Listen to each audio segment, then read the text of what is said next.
तैयारी हमारी ऐसी होती है जैसे हम यहाँ से कभी जाएंगे ही नहीं। इसलिए सदगुरु कबीर ने बीजक के 99 नंबर शब्द में कहा, अब कहाँ चले अकेले मीता, उठहु न करहु घरहु की चिंता। जैसे कोई आदमी गुजर गया और सदगुरु कबीर वहां पहुंच गए, और अब सदगुरु कबीर समझ लो उस आत्मा से बात कर रहे हैं, मन ही मन चर्चा हो रही है। कोई व्यक्ति गुजरा हुआ है, उसका पार्थिव शरीर पड़ा है, पंच भौतिक शरीर जिसमें से आत्मा निकल गई है, लेकिन ये मानो कि सदगुरु कबीर उस आत्मा से डायरेक्ट बात कर रहे हैं। क्या? अब कहाँ चले अकेले मीता। मित्र कह करके सदगुरु कबीर कहते हैं कि मेरे मित्र अब अकेले कहाँ जा रहे हैं? इस शरीर को छोड़कर तुम कहां जा रहे हो? जब तक तुम इस शरीर में थे तो ये तुम्हारा खेत खलिहान, जमीन, नौकरी चाकरी, गाड़ी, ये स्त्री, ये बेटे, ये सब तुम्हारा था, और तुम उसी के भोग में, उसी की व्यवस्था में तुमने संपूर्ण जीवन लगा दिया। उसी को सजाने में, संवारने में, उसी को सही करने में दिन रात उसी में लगा दिया। हम लोग भी तो वही करते हैं। घर, दुकान, परिवार, समाज, गाड़ी, घोड़ा, मोबाइल, कपड़े लत्ते, सब कुछ दिन रात उसी चिंतन में हम अपना समय लगा देते हैं। आत्मचिंतन हम करते ही नहीं, अपने को समय देते ही नहीं है, पूरा समय संसार को दे देते हैं। सदगुरु कबीर उस आत्मा से कह रहे हैं कि मेरे मित्र अब तुम अकेले क्यों जा रहे हो, कहां जा रहे हो और क्यों चले गए? अब उठो, अब चिंता करो घर की। सदगुरु कबीर मानो व्यंग कर रहे हैं कि अब भी तो चिंता करो, घर तो यहीं पड़ा है, पत्नी बगल में बैठी है, मित्र बगल में बैठा है, बेटा बगल में बैठा है। ए मेरे मित्र अब तो चिंता करो, अब उठो, अब अकेले क्यों जा रहे हो? और जाने वाला तो अकेले ही जाता है, सोचता है कि पीछे जो छूट गए हैं क्या होगा, और सोच भी लेगा तो क्या करेगा। जिसको जाना है वो कितना भी सोच ले, सोचता ही है आदमी। जाते समय सोचता है कि घर का क्या होगा, पत्नी का क्या होगा। एक सेठ मरणासन अवस्था में बैठा था, पत्नी सामने खड़ी थी, बगल में बच्चे भी थे। सेठ को लगा कि अब तो हम मर जाएंगे, तो अपनी पत्नी से कहा मेरा बड़ा बेटा कहाँ है? पत्नी को थोड़ा सा होश आया, कहा लगता है प्रेम जग गया इसको, क्योंकि जीवन भर तो ये पूछता रहा दुकान कैसा चल रहा है, मकान कैसा है, धन कैसा है, खेत खलिहान कैसा है, सोना चांदी, यही पूछता रहा। बेटे का तो कभी नाम नहीं लिया, कभी ख्याल नहीं किया, बेटे का हालचाल नहीं पूछा। ये इतना लोभी सेठ था, पत्नी सोच रही है कि इतना लोभी था कि बेटे का तो हालचाल कभी नहीं लिया। अच्छा है कि मरने के समय बेटे का नाम ले रहा है, लगता है अंतिम घड़ी में प्रेम जगा है बेटे के प्रति। पत्नी खुश हुई, कहा कि चिंता मत करो, तुम्हारे बाईं ओर खड़ा है। तभी सेठ कहता है और दूसरे नंबर वाला बेटा कहाँ है? 4 बेटा था। पत्नी को लगा वाह, जो कभी एक भी बेटा का नहीं ख्याल किया, नाम नहीं पूछा, मरने के समय बेटों की हालचाल ले रहा है। चलो बहुत खुशी है, कम से कम मरते मरते बच्चों के प्रति प्रेम जगा। का चिंता मत करो, वो भी उसी के बगल खड़ा है। तभी सेठ कहता है तीसरे नंबर का कहाँ है? पत्नी तो खुश हुई जा रही है, मरने का दुख भी है, लेकिन बेटों के प्रति जो प्रेम जगा है उसकी खुशी हो रही है। वो कहता है चिंता मत करो, वो तेरे पैर के पास खड़ा है। सेठ तुरंत कहता है और छोटा बेटा कहाँ है? अंतिम छोटा। पत्नी कहती है अब तो लगता है ये सच में स्वर्ग जाने वाला है, क्योंकि ये सभी बेटों के प्रति प्रेम जग गया। धन याद नहीं कर रहा है, दुकान याद नहीं कर रहा है, मकान याद नहीं कर रहा है, अंतिम घड़ी में भी बेटे को याद कर रहा है। मतलब अब इसके प्रति, इसके मन में बेटों के प्रति प्रेम जग गया। पत्नी खुश हुई, कहती अरे चिंता मत करो, वो भी तुम्हारे पैर के बगल में खड़ा है। इतना सुनना था कि वो मृत्यु शैया पर लेटा हुआ अंतिम सांसें गिन रहा। सांस सेठ जल्दी से खड़ा बैठ जाता है, कहता है पागल, तो फिर दुकान पर कौन होगा? जब सब यहीं खड़ा है तो दुकान पर कौन होगा? जल्दी भेजो किसी को। पत्नी सिर पकड़ती है, कहे ना समझ, जब जवानी में सत्य को नहीं जान सका, जवानी में जब भक्ति को नहीं जान सका, जवानी में प्रेम नहीं जान सका, तो मैं भूल में थी कि बुढ़ापे में ये प्रेम जान लेगा। जो गंगा नदी ऋषिकेश में ही गंदी हो जाए वो इलाहाबाद में शुद्ध कैसे हो जाएगी? जो गंगा नदी में कचरा वहीं से गिर जाएगा, वो वाराणसी, इलाहाबाद और पटना में जाके शुद्ध हो जाएगी। पत्नी ने कहा मैं भूल में थी, मुझे लगा कि ये शुद्ध हो गया है, प्रेम जग गया है, धन की आसक्ति चली गई है, लेकिन नहीं, ये अंतिम सांसें गिन रहा है। अब मरा कि तब मरा, और चिंता दुकान की है कि दुकान पर कौन होगा। इसे तो चिंता होनी चाहिए कि मुझे अपने जीवन में सत्य को जान लेना है, गुरु भक्ति को याद कर लेना है, गुरु के शब्द को याद कर लेना है, लेकिन ये धन के पीछे भाग रहा है। यही व्यंग सदगुरु कबीर कहते हैं कि अब कहां चले अकेले मिता, अब घर की चिंता करो। अब तुम क्या करोगे? अब उठो, खेत जाओ, खलिहान जाओ, नौकरी जाओ, बेटे को पढ़ाओ लिखाओ। अब तुम क्यों चला गया अकेला छोड़कर? और आगे साहब कहते हैं खीर खाड़ घृत पिंड संवारा। इस शरीर को कितना सजाया, खीर खाड़ मतलब मीठा से, खीर से, दूध से, घी से, मलाई से, तमाम तरह के पौष्टिक चीजें देकर शरीर को खूब पाला पोसा, एक से गरिष्ठ चीजें, एक से पौष्टिक चीजें खिलाया दिन रात। खीर खाड़ घृत पिंड संवारा, सो तनले बाहर के डारा। सदगुरु कबीर कहते हैं कि इतना सब कुछ खिलाया पिलाया, शरीर को सजाया, लेकिन जिस दिन आत्मा निकल गई, घर का बेटा ही कहता है कि भैया जल्दी बाहर करो। रात भर उसके साथ कोई रहने में भी डरता है। भले ही पिताजी हैं, लेकिन बेटों से कह दो रात भर यहीं बैठना है, वो कहता अकेले नहीं बैठेंगे, और कोई बैठेगा तब बैठेगा। रो भी रहा है, पिताजी के जाने का गम भी है, लेकिन क्या कहता अकेले नहीं बैठेंगे। सदगुरु कहते हैं कि सोचो, तुम जब जिंदा थे सब तुम्हारा था, सब तुम्हारे अपने थे, सबके तुम थे, लेकिन अब जब तुम्हारे भीतर से ये आत्मा निकल गई है, अब सोचो इस शरीर की क्या गति हो रही है। सदगुरु कबीर का कहने का अर्थ इतना ही है कि जिस शरीर को तुम अपना मान करके दुनिया भर के पाप किए जा रहे हो, जिस शरीर को तुम अपना मान करके सारे आडंबर तुम किए जा रहे हो मेरे मित्र, वो शरीर आपका नहीं है। इस शरीर में रहते हुए पाप मत करना, इस शरीर को एक दिन तजना पड़ेगा, छोड़ना पड़ेगा, इसलिए शरीर में रहते हुए कोई पुण्य का काम करना, धर्म का काम करना। जैसे आप कभी पड़ोस में किसी से गाड़ी मांगते हैं, जैसे किसी के पास गाड़ी नहीं है और आवश्यक हो गया कि मित्र थोड़ा 4 पहिया गाड़ी दे दीजिए, हमको शहर जाना है, तो आप उस गाड़ी को लेकर क्या करेंगे? पहली बात तो गाड़ी लेंगे तो जो काम आपका है आप काम करेंगे, लौटा के गाड़ी वापस दे देंगे, ज्यों का त्यों दे देंगे। अगर आप शहर में गए और गाड़ी चलाते चलाते पंचर हो गया तो क्या करेंगे? पंचर सहित गाड़ी लौटा देंगे पड़ोसी को कि पंचर बना के लौटाएंगे।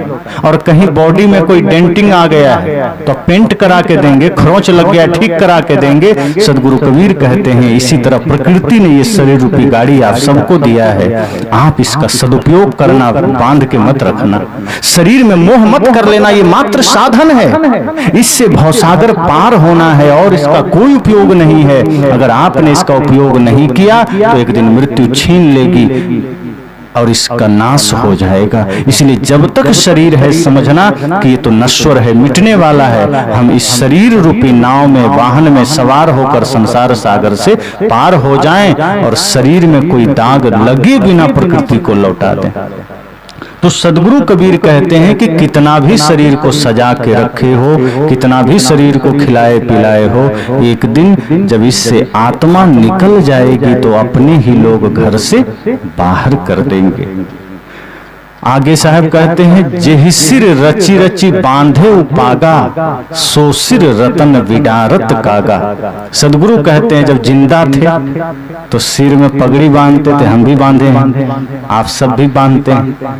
लगता है हमारे लिए साहब कह रहे हैं कि जेहि सिर रची रची बांधे उपागा, कि जिस शरीर में तुमने रच रच के एकदम बड़े ही भाव इत्मीनान से सजा सजा के पगड़ी तुमने बांधी थी, जिस दिन जीव निकल जाएगा उस दिन इस सिर को मरघट में कौए नोचेंगे, गिद्ध नोचेंगे, तब तुम इसे सजाने संवारने नहीं आओगे, फिर तुम इसे देखने नहीं आओगे। सदगुरु कबीर परम सत्य का दर्शन करा रहे हैं।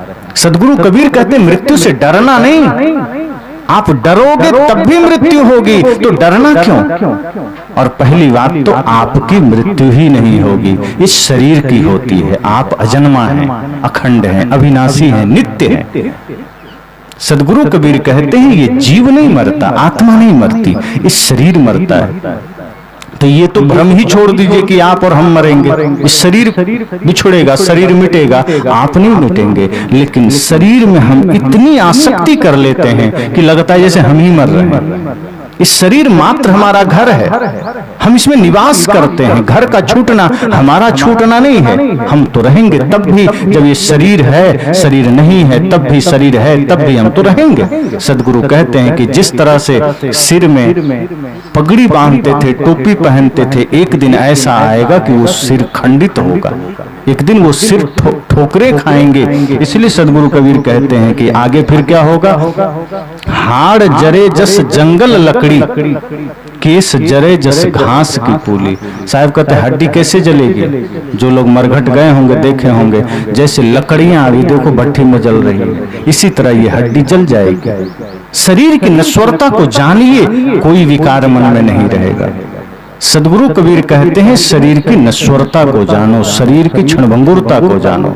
इसमें जो कुछ भी है, बाल हैं, नाखून हैं, हड्डियां हैं, त्वचा है, ये सब नश्वर है, एक दिन सब मिट जाएगा। क्षण भर के लिए सुंदर लगते हैं और जब इसके उस पार देखोगे तो पता चलेगा सिर्फ कचड़ा है, सिर्फ हड्डी की झोपड़ी है और मलमूत्र भरा है, विकार भरा है। चलहु का टेढ़ो टेढ़ो टेढ़ो, दसहु द्वार नरक भरी बूढ़े, तू गंधी के बेड़ो। सदगुरु कहते हैं कि इस कचड़े रूपी शरीर को पाकर तुम कितना अकड़ कर चलते हो। अगर गहराई से देखो तो गंदगी के सिवा क्या है? अरे गाय भैंस बकरी के तो गोबर फिर भी खेत में काम आ जाते हैं, लोग उसे घर भी लीप लेते हैं। पर मनुष्य के जीवन में देखो, अच्छा अच्छा खाता है लेकिन दसहों द्वार गंदगी ही निकलती है, अच्छाई नहीं निकलती, गंदगी ही बाहर आती है, कुछ भी काम नहीं आता। इसलिए साहब कहते हैं मानुष तेरा गुण बड़ा, मान सुनावे काज। ऐ मनुष्य तेरा सिर्फ गुण बड़ा है, तुम्हारे अगर गुण नहीं है तो समझो दो कौड़ी का भी तुम्हारा कीमत नहीं। जानवर के तो फिर भी चाम काम आ जाते हैं, उसके सब कुछ काम आ जाते हैं। इसलिए अपने भीतर गुणों की विशेषता को धारण करना, सद्गुणों को धारण करना, वरना स्थिति क्या होगी? हड्डी भी जलेगी, बाल भी जलेंगे, एक दिन जल के सब राख हो जाएंगे और उस मरघट में कोई पूछने भी नहीं जाएगा, वहां राख बनकर पड़े रहोगे।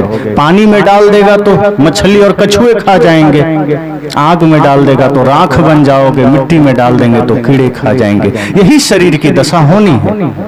आगे साहब कहते हैं आवत संग न जात संगाती, आते हुए भी कोई साथ नहीं आया, जाते समय भी कोई साथ नहीं जाएगा। भजन में आपने सुना है ना, हर चीज तुम्हें लौटा दी है, वहां नहीं कोई, वहां नहीं कुछ भार चले, पर दोष न देना ऐ लोगों, पर दोष न देना ऐ लोगों, देखो खाली हाथ चले, लो अपना जहां दुनिया वालों, हम इस दुनिया को छोड़ चले। जो रिश्ते नाते जोड़े थे, जो रिश्ते नाते जोड़े थे, वो रिश्ते नाते तोड़ चले, लो अपना जहां दुनिया वालों, हम इस दुनिया को छोड़ चले। लास्ट में भजन में क्या कहा गया? वह राह अकेले कटती है, वहां नहीं कोई साथ चले, उस पार न जाने क्या पाए, उस पार न जाने क्या पाए, इस पार तो सब कुछ हार चले, लो अपना जहां दुनिया वालों, हम इस दुनिया को छोड़ चले। भजन में यह कहा गया कि वह राह अकेले कटती है। साहब कहते हैं आवत संग न जात संगाती। भजन में कह रहे हैं वह राह अकेले कटती है, कोई साथी नहीं होगा। ध्यान रखना, जिस धन को आपने अपना साथी माना वो धन तिजोरी से बाहर नहीं निकलेगा। आप कितना भी कहोगे कि मेरे मित्र मेरे धन, मैंने जीवन भर तुम्हें अर्जित किया है, तुम्हें ही महत्व दिया है, रिश्तों से ऊपर हमने तुम्हें माना है, अब अंतिम घड़ी आ गई है, मरघट जाना है, साथ तो चलो। धन कहता है कि जा जा, तेरे जैसे बहुत देखे, मैं तेरे साथ नहीं जाने वाला, मैं तो जो अब घर का मालिक है उसका हूं, तेरा कुछ भी नहीं। तो जिस तिजोरी में धन को आपने रखा वो धन तिजोरी से बाहर भी नहीं निकलेगा, आपको कहेगा जा। तब आप सोचेंगे अब क्या करें, तो चलो परिवार वालों से पूछ लें, पत्नी से, बेटे से, भाई से, कि तुम चलो साथ में। तो वो लोग क्या कहते हैं, हाँ मैं चलूंगा, लेकिन सिर्फ शमशान घाट तक, मरघट तक ही जा सकता हूं, उसके आगे तो कोई उपाय नहीं, उसके आगे तो कोई विकल्प नहीं। तब आप सोचते हैं कि धन के बाद सबसे ज्यादा समय परिवार को दिया और ये परिवार मरघट तक ही जाएगा। तब आप अपने शरीर की तरफ देखते हैं कि तुम कहां तक जाओगे, तो शरीर कहता है मेरा भी वही मरघटे तक साथ, इसके आगे मैं भी नहीं जा सकता। साहब कहते हैं आवत संग न जात संगाती।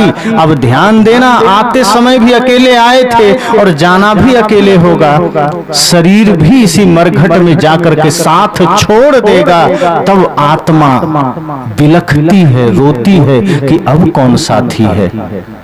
तब धर्म कहता है कि जिसको तुम जीवन भर भूले रहे, जिस सत्य को, जिस धर्म को, जिस सत्संग को, जिस गुरु भक्ति को तुम कभी कभी जाकर किए हो, वही भक्ति वही धर्म कहता है कि तुम मेरे पास आ जाओ, मैं तो तेरे साथ जन्म जन्म साथ रहूंगा। ये जन्म कौन कहे, आगे हर जन्म तेरा साथ दे सकता हूं, क्योंकि शरीर के पास सामर्थ्य नहीं कि वो तेरे साथ जा सके, परिवार के पास वो सामर्थ्य नहीं कि वो तेरे साथ जा सके, धन के पास वो सामर्थ्य नहीं कि वो साथ जा सके, लेकिन धर्म कहता है मेरे पास वो सामर्थ्य है कि अगर तुमने मुझे स्वीकार किया, तुमने मुझे धारण किया, तो जन्म जन्म मैं तेरा साथ दे सकता हूं, इसलिए मेरी शरण में आ जा, अर्थात मुझे स्वीकार कर। तो सदगुरु कहते हैं अगर तुमने संसार को जोड़ा है, अगर तुमने बाहर के धन को जोड़ा है, माया को जोड़ा है, तो आवत संग न जात संगाती, काह भय दल बांधल हाथी। कितना भी हाथी घोड़ा वाहन सारे फौज फक्कड़ तुमने बांध लिए, क्या होगा, जाना तो अकेले है। अब इसका अर्थ ये नहीं कि सब छोड़ करके जंगल में जाके बैठ जाइए। सदगुरु कहते हैं सब में होते हुए ये सोचिए कि ये मेरा नहीं है। व्यवहार काल में यह सोचिए कि घर मेरा है, धन मेरा है, वस्तुएं मेरी है, जमीन मेरी है, लेकिन जब आंखें बंद करके बैठिए और आत्मचिंतन करिए तो सिर्फ इतना सोचिए कि ये शरीर भी मेरा नहीं। व्यवहार में जीवन बिताइए तो मान लीजिए कि सब ठीक है, आपका है व्यवहार चलाने के लिए, लेकिन जब सत्य रूप में अपने अंदर निहारिए, देखिए, आत्मावलोकन करिए, आत्मनिरीक्षण करिए, तो एक ही संकल्प लीजिए कि ये शरीर भी मेरा नहीं है, मात्र व्यवहार के लिए प्रकृति ने दिया है और जाते जाते हमें इसे लौटा के जाना है, ये साथ नहीं जाने वाला। तब क्या होगा कि धन में रहते हुए धन में आसक्ति नहीं होगी, शरीर में रहते हुए शरीर में आसक्ति नहीं होगी। कमल पत्र है संत जन रहे जगत के माए, बालक के रिधाए जो आपने जानत ना है। जैसे कमल कीचड़ में रहता है, जल में रहता है, लेकिन जल उसको स्पर्श भी नहीं करता, इसी तरह सदगुरु कहते हैं संसार में रहो, लेकिन ये संसार की आसक्ति को मत बांधो, संसार से आसक्ति मत पालो। धन के प्रति आसक्ति मत पालो। आगे साहब कहते हैं माया के रस ले ही न पाया। जिस माया को जोड़ जोड़ के इकट्ठा किया, सोचा अंतिम में माया का भोग करेंगे, और तब तक मौत आ गई, माया का रस भी नहीं ले पाया। सब जोड़ते गए कि अब शांति से सबका भोग करेंगे, सबका उपयोग करेंगे। तब तक मृत्यु कहती है अच्छा जोड़ लोगे तब आएंगे। और जैसे ही जोड़ना पूरा हुआ, जैसे ही धन इकट्ठा हुआ, अचानक मृत्यु आकर कहती है कि चलो समय हो गया। तब आप कहते हैं अभी तो हमने कुछ देखा ही नहीं, कुछ भोगा ही नहीं, अभी तो हमने सिर्फ धन कमाया है, अभी तो हमने ये महल बनाया है, अभी तो हमने सिर्फ विस्तार किया है, अब तो जीने भोगने का समय आया था। मृत्यु कहती है ऐसा इतना समय नहीं मिलेगा, अब चल तेरा समय पूरा हो गया। साहब कहते हैं माया का रस ले ही न पाया, और अंतर जम बिलार हो धाया। कहा जैसे ही समय आया, यमराज अपना गदा लेकर मुगदर लेकर आ गया। बिलाई की तरह, जैसे बिल्ली चूहे पर झपट्टा मारकर पकड़ लेती है, ऐसे ही यमराज जीव को अर्थात शरीर को पकड़कर ले जाता है कि चलो यही सत्य है। और इस सत्य को जो स्वीकार कर लेता है वही निर्भय हो जाता है। सदगुरु कबीर हमें डराना नहीं चाहते हैं कि मृत्यु से डरते रहो, वे कहते इतना निर्भय हो जाओ कि मृत्यु आपसे डरने लगे कि हम जिसके पास जा रहे हैं वो आदमी तो डरता ही नहीं है। शरीर पंचभौतिक है, मिट्टी पानी आग हवा प्रकृति का है। शरीर को तो ले लेंगे लेकिन आत्मा को कोई कुछ कर पाएगा क्या? सदगुरु कबीर कहते निर्भय हो जाओ, निर्भय भय तहां गुरु की नगरिया, सुख सोए दास कबीरा हो। तो निर्भय होने का ज्ञान सदगुरु कबीर देते हैं। मृत्यु की याद का मतलब नहीं कि मृत्यु की याद करके डरते जाना है कि घबराना है। मृत्यु की याद का अर्थ है डरना नहीं है। मृत्यु की याद का मतलब है सजग होकर जीना है, सचेत होकर जीना है, जीवन में जाग कर जीना कि कब मृत्यु आ जाए। और एक बात याद रखना, मृत्यु को अतिथि कहा है। हम आजकल लोगों को अतिथि कह देते हैं, आम आदमी अब अतिथि नहीं रहा। अतिथि का मतलब क्या है? जो बिना तिथि के आ जाए, अर्थात बिना सूचना के, बिना जानकारी के।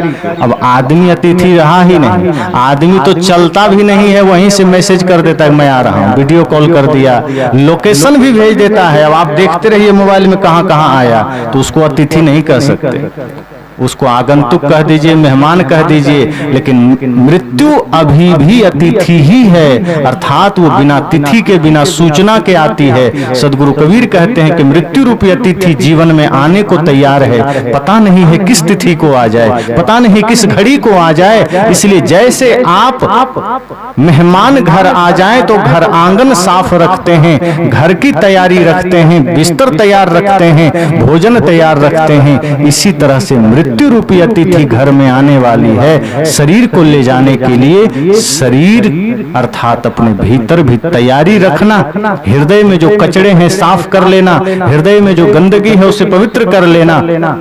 और जब सारी पवित्रता आ जाएगी तो मृत्यु कभी भी आ जाए, कोई चिंता की बात नहीं, कोई दुख की बात नहीं। तो सदगुरु कबीर कहते हैं कि माया तो जोड़ा, धन तो जोड़ा, लेकिन अंत में तब तक मृत्यु आकर के बिल्ली की भांति चूहे पर झपट्टा जैसे मारती है, जैसे बिल्ली चूहे को पकड़ती है, ये यमराज, ये मृत्यु भी हमें झपट्टा मारकर उठा ले जाता है। इसलिए साहब कहते हैं कहीं कबीर नर अजहु न जागा, यम का मुगदर मांझ सिर लागा। साहब कहते हैं इतना सुनने जानने के बाद भी, सत्य को सुन लेने के बाद भी अगर नहीं जागे तो एक दिन ये सारा घमंड, ये सारा शीश यमराज अपना मुगदर से, अपने चोट से तोड़ देगा, फोड़ देगा। और शरीर का जब नाश हो गया तब क्या करोगे? शरीर है तभी तक संसार है, तभी तक माया है, और शरीर ही नहीं तो माया किस काम का? इसलिए साहब कहते हैं कि डरना नहीं कि मृत्यु आ जाएगी, बल्कि सोचना कि एक क्षण का भी जीवन मिला है उसे हमें उत्सव बना के जीना। होली आई, खूब मौज मस्ती किए, आगे रामनवमी में आप लोग खूब खुश होंगे, दशहरा में खुश होंगे, दिवाली में खुश होंगे। सदगुरु कबीर कहते हैं अरे जीवन को ऐसा बनाओ, इतना पवित्र बनाओ कि आपका एक एक पल दिवाली बने, एक एक पल होली बने, एक एक पल उत्सव बने। और जिसका एक एक पल उत्सव बन जाता है उसी का पूरा जीवन महोत्सव बन जाता है। जीवन को महोत्सव बनाओ, डरना नहीं है। जीवन में जागना है, जीवन में होश में जीना है। तो सदगुरु कबीर का दर्शन इतना विराट है कि वो जन्म, बचपना, जवानी, बुढ़ापा और मृत्यु सबका अलग अलग स्तर बताए कि हम किस तरह माया में अटकते हैं, किस तरह संसार में भटकते हैं, किस तरह हम अपने आप से दूर होते चले जाते हैं। कहीं शब्दों का जाल है, कहीं संप्रदाय की दीवार है, कहीं जाति की दीवार है, कहीं मजहब की दीवार है, कहीं ऊंच नीच का भेदभाव है, कहीं भाषा की दीवार है। साहब कहते हैं इन सबको तोड़ते हुए मनुष्यता की धरातल पर खड़े हो जाओ और सोचो कि मृत्यु किसी भी क्षण आएगी, कभी भी हमें ले जाएगी। इससे अच्छा है कि जागकर जीना है, होश में जीना है, अपना काम करके जीना है। इसलिए जब ऐसा कर लेंगे तब साहिब की वो बात सार्थक हो जाएगी कि कबीर जब हम पैदा हुए जग हंसे हम रोए, ऐसी करनी कर चलो हम हंसे जग रोए। कहा जब जन्म लिए थे तो सब रोते थे, और जो नहीं रोता है उसको जबरदस्ती रुलाया जाता है कि पता नहीं बीमार तो नहीं, ठीक है कि नहीं।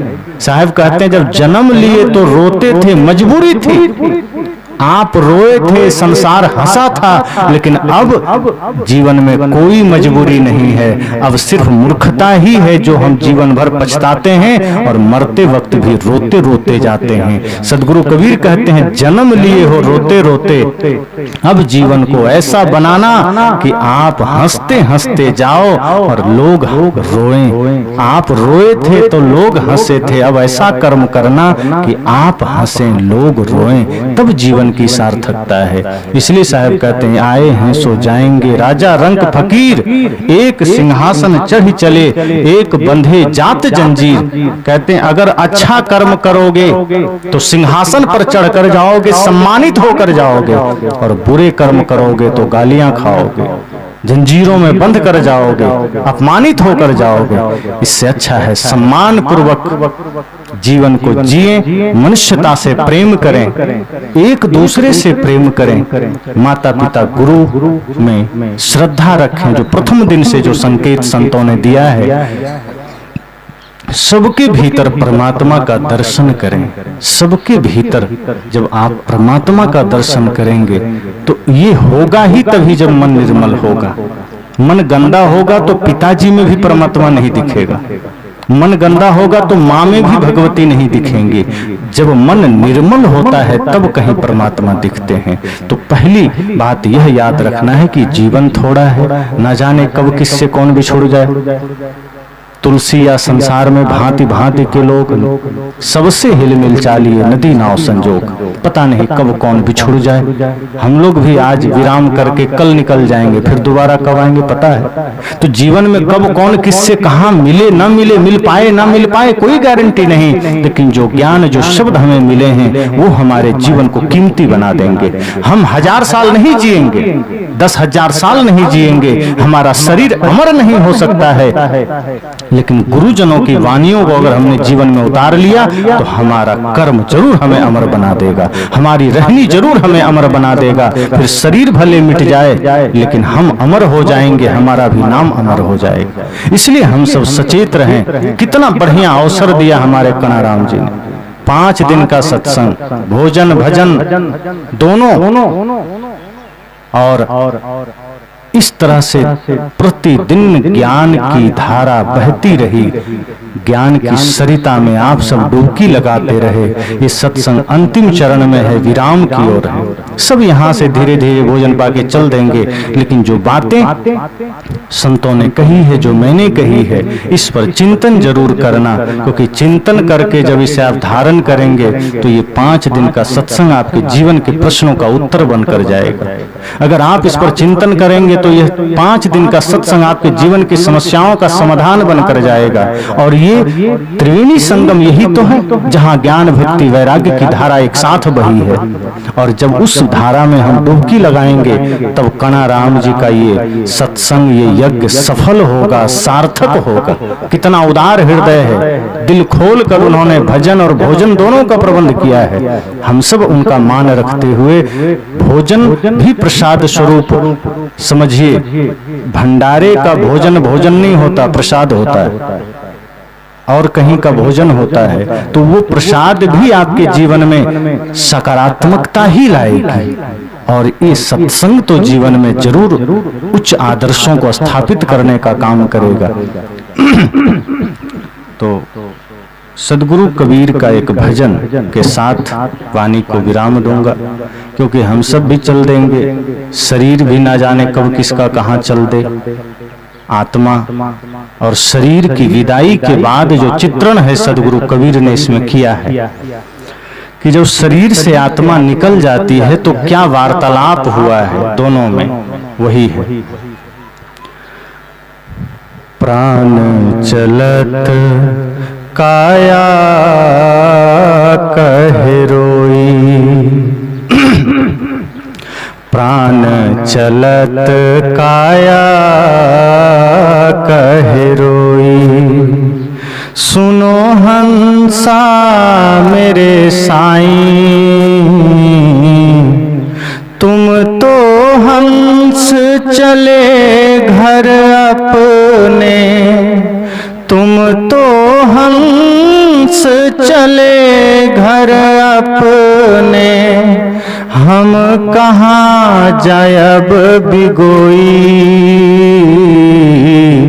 प्राण चलत काया कहे रोई,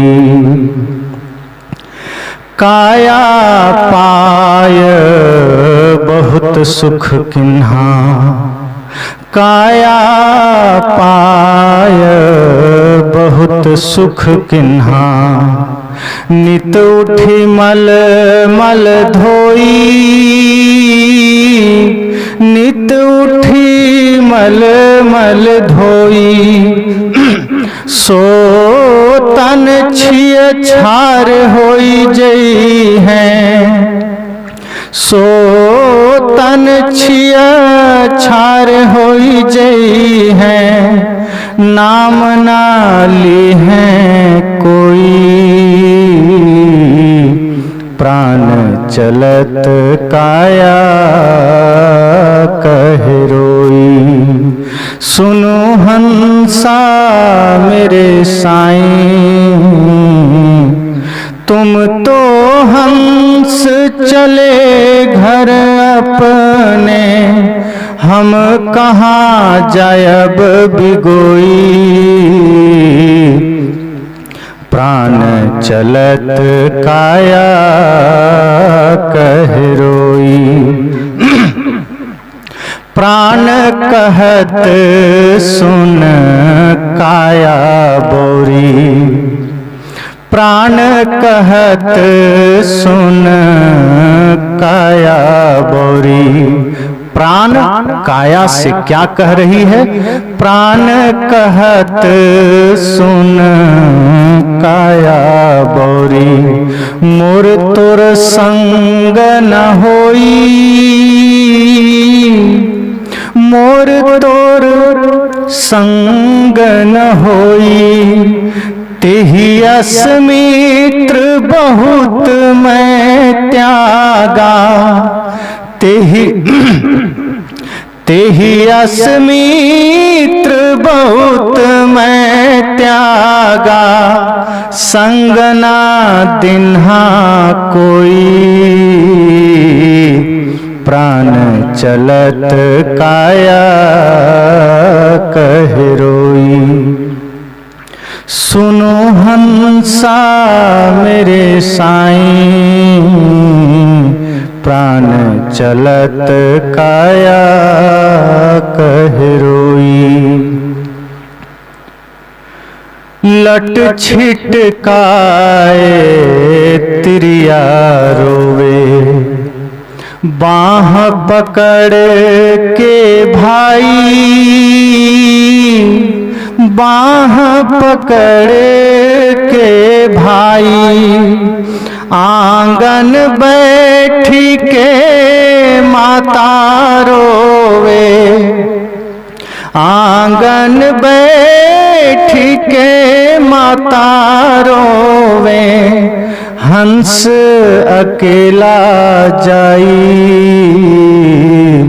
प्राण चलत काया कह रोई। सुनो हंसा मेरे साईं, प्राण चलत काया कह रोई। शिव सनकादि आदि ब्रह्मादि शेष सहस्त्र मुख होई। शेष सहस्त्र मुख होई। जो जो जन्म लिए वसुधा पर, जो जो जन्म लिए वसुधा पर, फिर ना रह्यो है कोई। प्राण चलत काया कह रोई। प्राण चलत काया कह रोई। पाप पुण्य दो संग संगाती,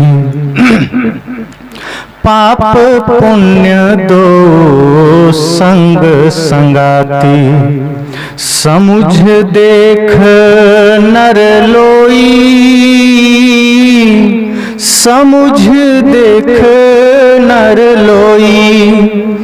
कहत कबीर अभ्यंतर की गति, कहत कबीर अभ्यंतर की गति। बूझे बिरला कोई। प्राण चलत काया कह रोई। सुनो हंसा मेरे साईं, तुम तो हंस चले घर अपने। तुम तो हंस चले घर अपने। हम कहाँ जायब बिगोई। प्राण चलत काया कह रोई। प्राण चलत काया कह रोई। सदगुरु कबीर का यह पद संपूर्ण जीवन के लिए समझना अमृत का सूत्र है। अगर हमने इसके एक एक शब्द को, एक एक तथ्य को जान लिया, इस शरीर से हमें कभी आसक्ति नहीं होगी। और जिसकी आसक्ति मिट गई वही मुक्ति के मार्ग पर चल देता है, वही मुक्ति को उपलब्ध हो जाता है।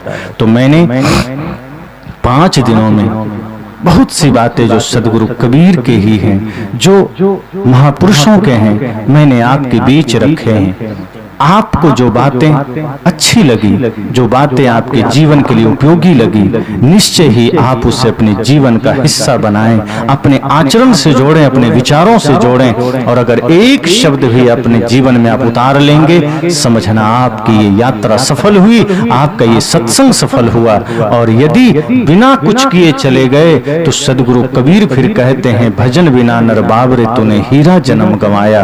फिर ये जो हीरा का जन्म है, ये जो कीमती जीवन है, ये गंवा देंगे, कुछ लेकर नहीं जाएंगे।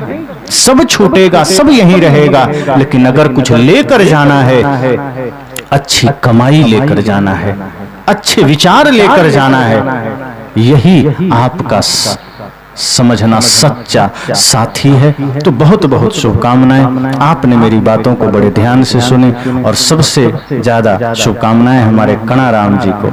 इन्होंने बहुत ही अथक प्रयास किया और बरसों से ये प्रयास कर रहे हैं। हम सब अपनी तरफ से, संत गुरुजनों के तरफ से ये शुभकामना इन्हें देते हैं कि सीकर जिले की धरती से जो ज्ञान की ज्योति उठे, वो पूरे राजस्थान नहीं पूरे भारतवर्ष में जाए। और इनकी यात्रा जो धर्म की यात्रा है, प्रेम की यात्रा है, सत्य की यात्रा है, इसमें ये सहभागी बने। और इनका प्रेम देखिए, इनके आयोजन का, कि कहां कहां से लोग आए। आज 3-4 लोग वापिस गए, हनुमानगढ़ से आए थे। हमारे किशन लाल जी आगे बैठे हैं, जयपुर से पधारे। जहां जहां से लोगों ने सुना इस यज्ञ में सहभागी बने। ये यज्ञ की सफलता है, और पूर्ण सफलता तब है जब इस यज्ञ के माध्यम से जो कुछ भी हमने सुना है वो अपने जीवन का हिस्सा बना लें, अपने विचारों का हिस्सा बना लें। आज जब आप घर लौटें तो यह सोच कर जाएं कि कल तक जो मेरे जीवन में थोड़े मोड़े भी विकार थे, जो दोष थे, वो मिट जाने चाहिए। अगर आप पिता हैं और घर जाएं तो अपने पुत्र से ऐसा मिलें जैसे कि आप में परिवर्तन आ गया है, आपकी भाषा प्रेम की भाषा हो, आपके विचार सत्य विचार हो, आपकी शुभकामना, आपकी शुभ भावना आपके संतान को मिले। अगर आप एक पुत्र हैं और आप यहाँ से जाएं तो आपके पिता को लगे कि मेरा बेटा जो कल तक मेरी अवज्ञा करता था, अनिश्चित रूप से अपने जीवन को जैसे तैसे जी रहा था, सोना जगना खाना पीना उसका बेकार था, आज वह संस्कारी बनकर लौटा है, धर्मानुरागी बनकर लौटा है। और अगर सास हैं, बहू हैं, आप लौट कर जाएं तो घर में अगर आपकी सास इंतजार कर रही है या बहू इंतजार कर रही है तो आप यहाँ से अपने को ऐसा बना कर जाएं कि उन्हें लगे कि हाँ, आज मेरी सास या मेरी बहू सच में सत्संग से लौट कर आई है, सच में दिव्यता को धारण करके आई है। और आप अगर एक भाई हैं और घर जाइए तो कल तक जो विभीषण को लात मारने वाला रावण भाई बने बैठे थे, आज अगर लौटिए तो ऐसा बनिए कि लगे, अगर बड़ा भाई घर में है तो बड़े भाई को लगे कि मेरा प्रिय भाई भरत या लक्ष्मण आ रहा है, और यदि छोटा भाई घर में है तो उसे लगे कि मेरा भाई भरत आ रहा है। क्योंकि यही जीवन की सबसे बड़ी सफलता होगी, यही जीवन की सबसे बड़ी साधना होगी कि आपके जीवन में बदलाव आएगा। आज सत्संग तो सुनते हैं लेकिन भाई भाई के झगड़े नहीं मिटते, राम की पूजा करते हैं लेकिन राम का आचरण नहीं लाते। मैं तो खूब कहता हूं कि अगर राम की भी आप पूजा करते हैं, बहुत अच्छी बात है अगर राम की मर्यादा जीवन में आ जाए। क्योंकि राम के जीवन में जो भातृत्व प्रेम था, जो मातृत्व प्रेम था, स्नेह था, जो गुरु के प्रति सम्मान था, अगर उतना भी किसी के जीवन में आ जाए तो मैं उसके जीवन को धन्य समझूंगा। क्योंकि राम ऐसा होना भी साधारण नहीं, बहुत कठिन बात है कि इतनी बड़ी प्रॉपर्टी को छोड़कर, इतना बड़ा सिंहासन को छोड़कर अपने भाई के प्रति उतना ही निश्चल प्रेम लेकर कोई जंगल में रहे 14 वर्ष। अरे आप 14 दिन एक कमरे में बंद रहकर दिखाओ, 14 घंटे एक कमरे में बंद रहकर दिखाओ तो जान लें। और हम राम की पूजा करके निकल लेते हैं लेकिन राम का आचरण नहीं लेते। राम जी तो कहते थे कि दुनिया भले मुझे भजे, मेरा नाम ले, मेरा नाम जपे। लेकिन जब लोगों ने राम जी से पूछा कि दुनिया आपको जपती है, भजती है, हे प्रभु, हे श्री राम, आप किसको भजते हैं, किसका नाम जपते हैं? तो राम ने क्या कहा था? भरत सरिस को राम सनही, जग जप राम राम जप जेहि। उन्होंने कहा मेरे लिए मेरे भाई भरत से बढ़कर कौन होगा। दुनिया मुझे भजती है, मैं अपने प्रिय भाई भरत को जपता हूँ, भजता हूँ। हम राम से प्रेरणा तो लें। अगर जिस दिन हमने राम से भी एक प्रेरणा ले ली, मैं निश्चित कहता हूं आपका घर मंदिर बन जाएगा, आपका गांव ही अयोध्या धाम बन जाएगा। अगर इतना भी आप लेकर गए तो आपकी विजयी है। इसी विजयी के साथ, इसी संकल्प के साथ शुभकामना देते वाणी को विराम देता हूं।